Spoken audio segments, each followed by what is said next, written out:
Hello, and welcome to this stitched circle show challenge.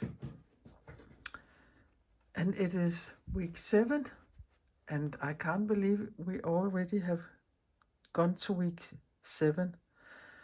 I would like to start to say thank you for all of those of you who are still participating here in this challenge, and saying it is incredibly nice to see all the different things you come up with, even though you all are following the same rules. It makes me so happy, so thank you for that. But for those of you who just have jumped down here in this video and think, what on earth is she talking about? Under here, under the little word more, or on the description box, there is a link to a playlist. Go and find week 1. There I will tell you everything about what this challenge is about, and everything about what the Dogma Rules mean for this challenge. So look at that. That is much easier, instead of I should talk a lot of that here every time. There also is a link for sewing a cover together for this book here, but you don't have to have such a book. Yeah, and there, if you want to participate and you want to show others what you've been doing, there also is a link to a Facebook group called Dogma Rules / Dogma Embroidery, and you can apply for membership there, and you have to answer 3 questions to be let in, and if you don't do that, bad luck, I won't let you in. It's important to me that it is people who want to participate in this, and not just people who want to sneak peek and not doing anything to be a part of this community themselves. So enough of me talking, so let us begin with what the rules are here for week 17. This was where I left you last week, and I will put that aside, but I would have it here lying by me so I can look at the colors. For the rules for this week 17 is: find a piece of fabric you think looks nice with your previous work, week 16. It is up to you what it should be looking like, but just a piece that you think looks nice with week 17. And draw or trace a circle, as we have done many times before. Then we have to find some marks on that piece of fabric. So it is up to you if you will do them randomly or in patterns, or what you will do, but you have to make up some different small marks like we did in, let us see here, what week it was. Yeah, a couple of weeks ago. Mark some put some small marks inside the circle. Do them randomly in patterns or whatever you like, or how many you like. That is up to you. And that was rule number 2. And rule number 3, where you have made that mark, you must use only satin stitches to make small circles, or smaller, or a little smaller, or yeah, it is up to you how small or big you will make them.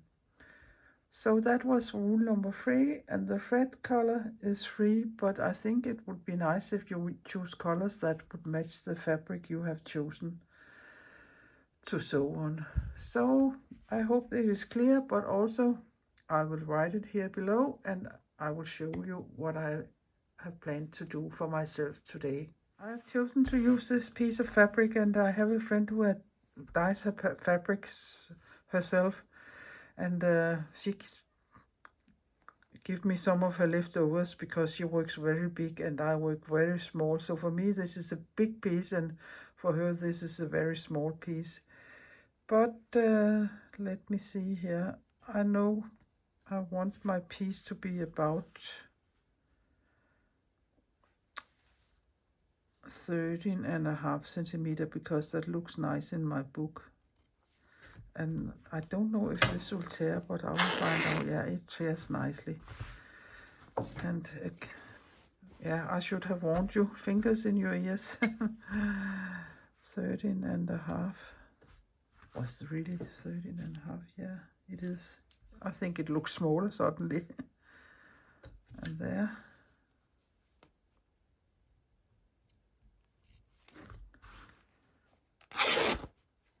I have a piece here.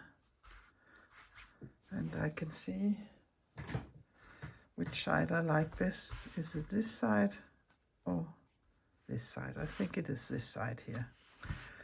And this fabric is really, really thin and flimsy, so I will just take another piece. This is from an old duvet cover, I think, and place it upon it here. And so I have 2 layers to sew in, so I have something to hold on to here. And I will just, let me see if it's better this way. Yeah, it is better this way. I will just invisible baste it down, and I can show you how I do that. But you don't need to do this if your fabric is more heavy than mine is. But you come up, and then you go 2 or 3 threads behind and come up a little further ahead, about 1 centimeter or so. It doesn't matter how much. A couple of threads back and come up again there, and some few threads back and come up again. So you get these tiny marks, and of course I have tried to find a thread that looks as much as the fabric as I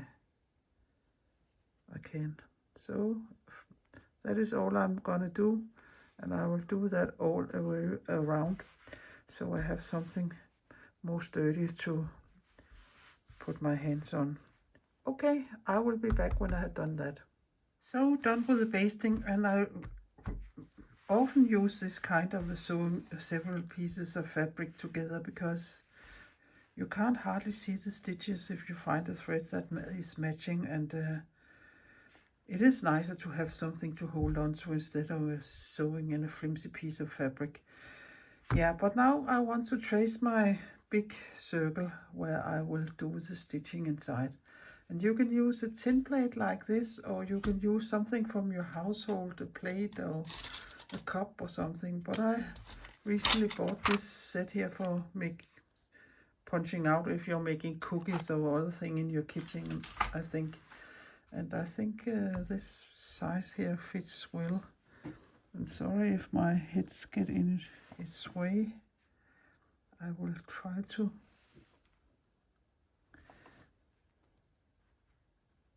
There. And I will just take a pencil. You can use something that is disappearing if you have such a pen, or you can choose to mark it up afterwards. That is up for you to decide if you want that. But we have to keep our small circles with satin stitches inside this circle. And there are several ways you can do it. You can take your pencil and just start making some small circles and say that these are the places I want to sew. I have such a template, so if I want them in different sizes, I could trace here totally random. One other thing you can do is, and that is a nice thing, I have some white beads here, so they are visible, and you can take some of them in your hand, and then you can start drizzling them out here on your fabric. And I can see some of them are really close, so that won't work. But if you really like random, this is a fun way to do it. It is a little difficult here because it is such a small area, but if you were sitting with a bigger area, it is much easier to place them around. But then you can say, oh, there, I want a circle there, and then you can trace a circle there, and so on. So I think that is what I will be doing. So I will just make a little mark, because I want to use this one for making.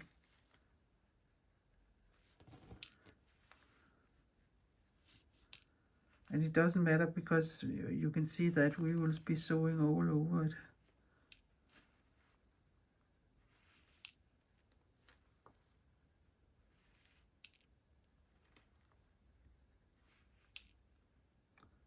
They are too close there, so there, and there, there.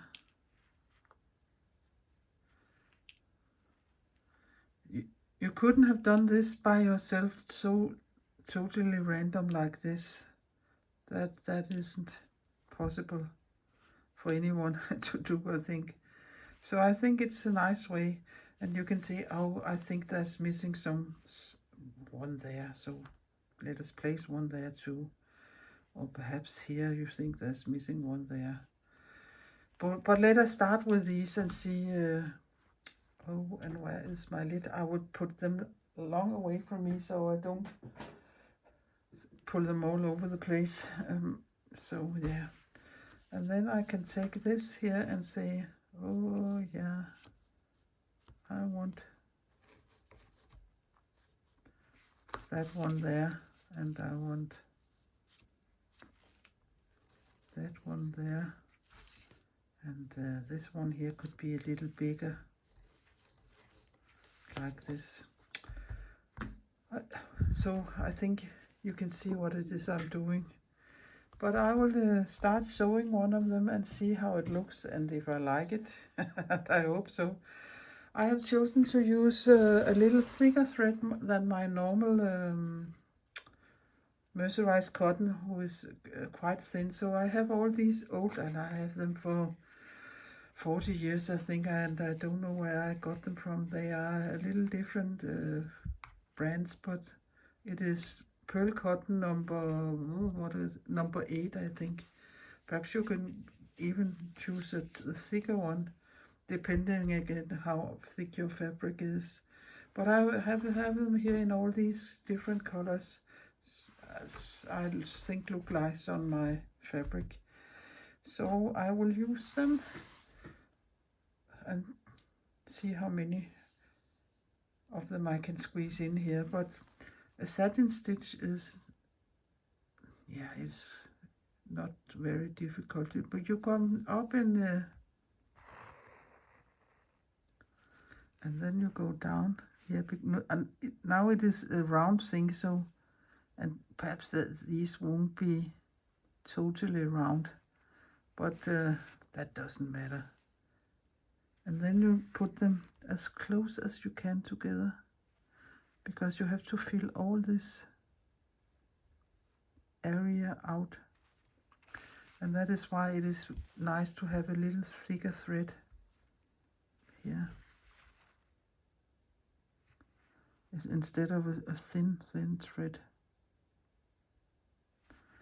And it's not a stitch I use, so this is also new to me.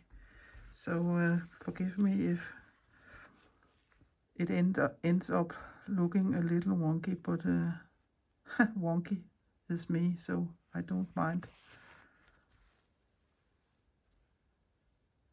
Yeah. And don't pull too much in your thread, because then your circle will be a little bubble instead, I think.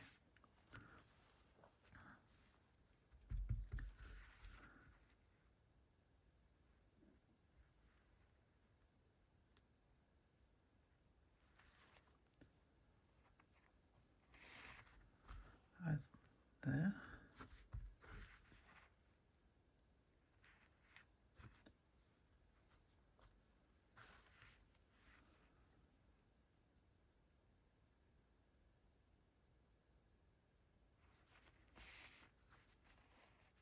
It is like sewing straight stitches, but just very close to each other. Perhaps it is easier to go this way for me, to hold it like this.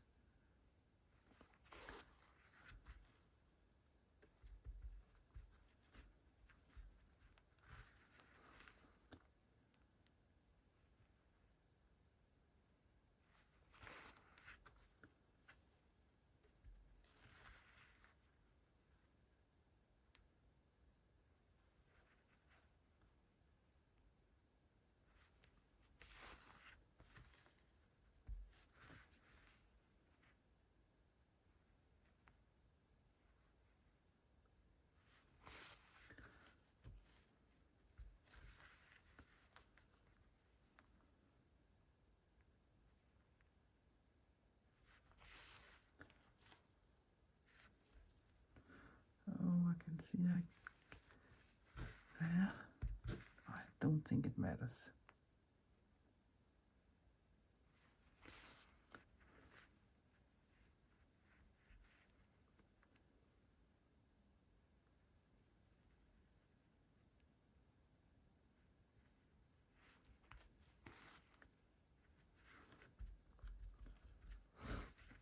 Yeah,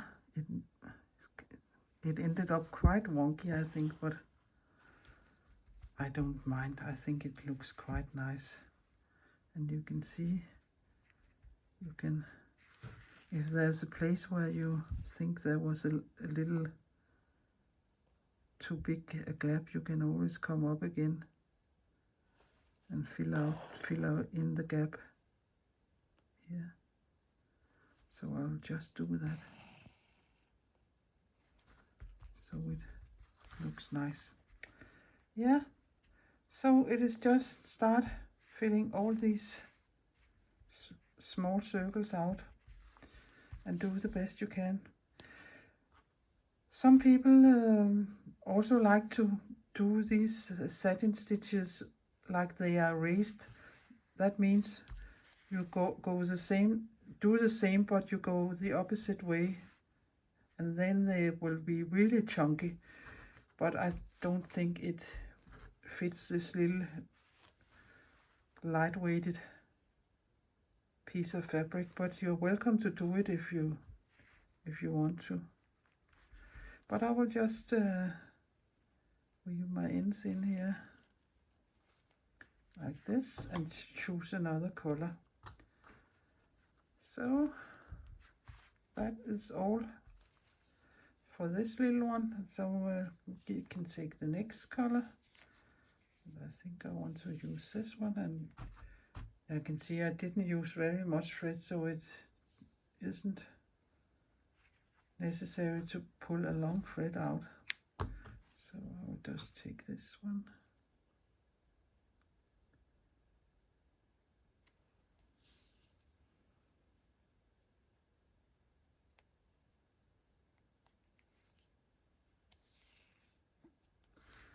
And then I can start sewing here. And perhaps I should make the first stitch not so small as this one. But practice makes master, as they say. So I will just practice and sew a few more and see if I get better to it. And if I end up getting better, I could always unravel this and do another one instead. But I will sew a little and be back. Already I can see my number 2 little dot here is much better than the first one. So perhaps you can find another piece of fabric and practice before you jump into your piece here. They are really small, so it's a little difficult to film this, but I will make another one.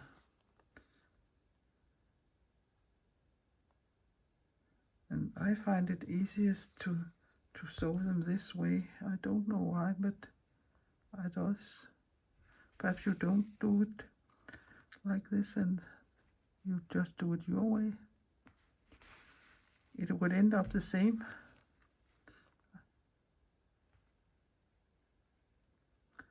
So it is really close, the stitches are lying beside each other.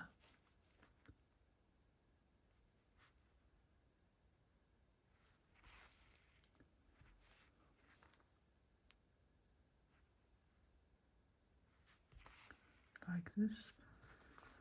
Yeah, but I will continue and show a lot more small dots.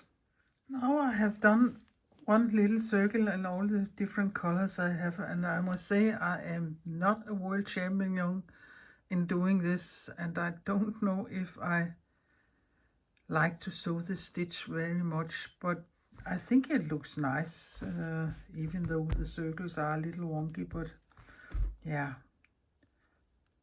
I don't think that matters so much. But I will continue filling the last ones out and see what it would end up like. Color-wise, I think it looks very nice. There's a little contrast and they match nicely together. So I will continue. So done with all these satin stitching here. And I won't say they are very neat and round, my small dots here, but one of the Dogma rule, not rules, but a Dogma thing is seeing the beauty in the imperfections. So that will be under that category, I think. But I like it even though it is wonky. But I think it needs a little definition, so I will just do some running stitches here and trace my circle in the circle line so it is easier to see. But you don't need to see me do all that stitching. So I will do that and I will be back. So done with my little piece here for week 18. And I don't know if I am the right person to teach you how to sew satin stitches, because I don't think mine are the... If there was supposed to be totally round circles, I don't think I can do it, but I like it this way, so it doesn't matter so much. So perhaps if I had done it in a hoop, it could perhaps have been easier for me to do instead of this here, but yeah, it is what it is, and I like the colors and I like the look of it, and that is the most important thing, and also enjoying doing it.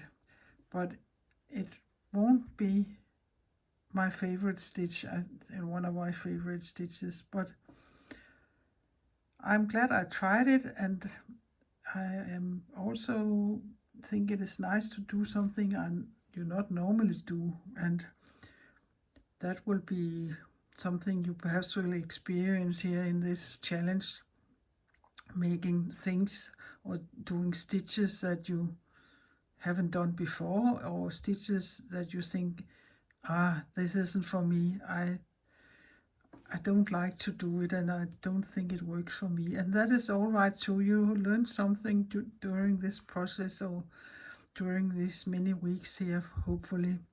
That is what one of my intentions are with this Dogma Rule challenge here.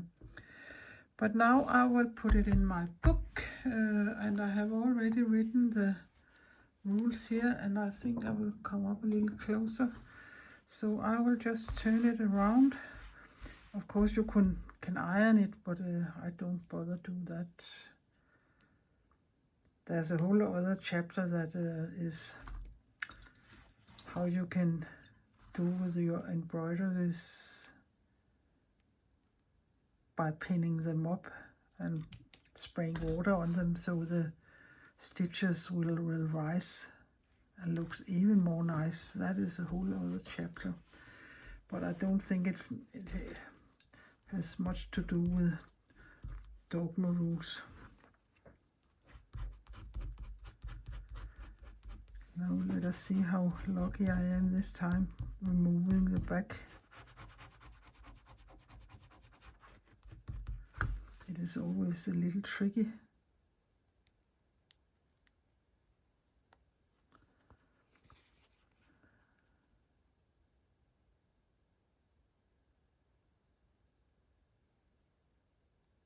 That was, yeah. And here's my book.